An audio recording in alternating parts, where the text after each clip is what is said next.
புதுக்கோட்டை மாவட்டம் கரம்பக்குடியில் தனியார் பேருந்தை வழிமறித்த 3 பேர் கொண்ட கும்பல் ஓட்டுநரை சரமாரியாக தாக்கும் வீடியோ சமூக வலைதளங்களில் வைரலாகி வருகிறது. இது குறித்தான விவரங்களை நம்முடைய செய்தியாளர் ஆரோக்கிய டேனியல் வழங்க நாம் கேட்கலாம். டேனியல், தாக்குதல் நடத்தியவர்கள் யார்? எதற்காக இந்த தாக்குதல் நடத்தப்பட்டது?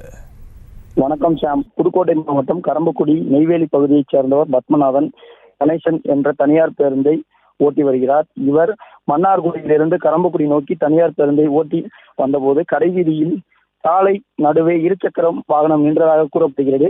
இந்த நிலையில் பேருந்து ஓட்டி வந்த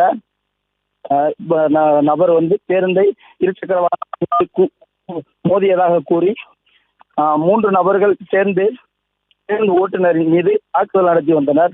தற்போது அந்த பேருந்தில் உள்ள சிசிடிவி கேமராவில் அந்த காட்சிகள் பதிவாகியுள்ளது. தற்போது இந்த காட்சிகளை சமூக வலைதளங்கள் மூலமாக வேகமாக பரவி வருகிறது. இது குறித்து பாதிக்கப்பட்ட ஓட்டுநர் நடத்துனர் குற்றவாளியை கைது செய்ய வேண்டும், உரிய நடவடிக்கை எடுக்கணும்னு சொல்லி காவல் நிலையத்தில் புகார் மனு அளித்திருக்காங்க. மேலும் தற்போது இந்த சமூக வலைதளங்கள் மூலமாக பரவும் வீடியோ குற்றவாளிகளுக்கு தக்க தண்டனை வழங்க வேண்டும் என்பதை சமூக ஆர்வலர்களின் கோரிக்கையாக உள்ளது. சாம், விவரங்களுக்கு நன்றி ஆரோக்கிய டேனியல்.